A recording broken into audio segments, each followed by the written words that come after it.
Qadınlar arasında sıx rast gəlinən endometrium poliplər uşaqlıq daxilində və ya uşaqlıq boynunda yaranan toxuma artımlarıdır.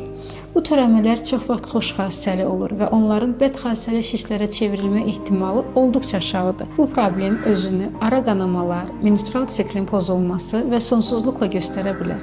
Lakin maraqlısı budur ki, poliplər bəzən heç bir simptom vermədən gizli inkişaf edir və yalnız rutin ultrasəs müayinəsi və ya ginekoloji müayinədə təsadüfən aşkar olunur. Müalicədə hər polip dərhal əməliyyat tələb etmir.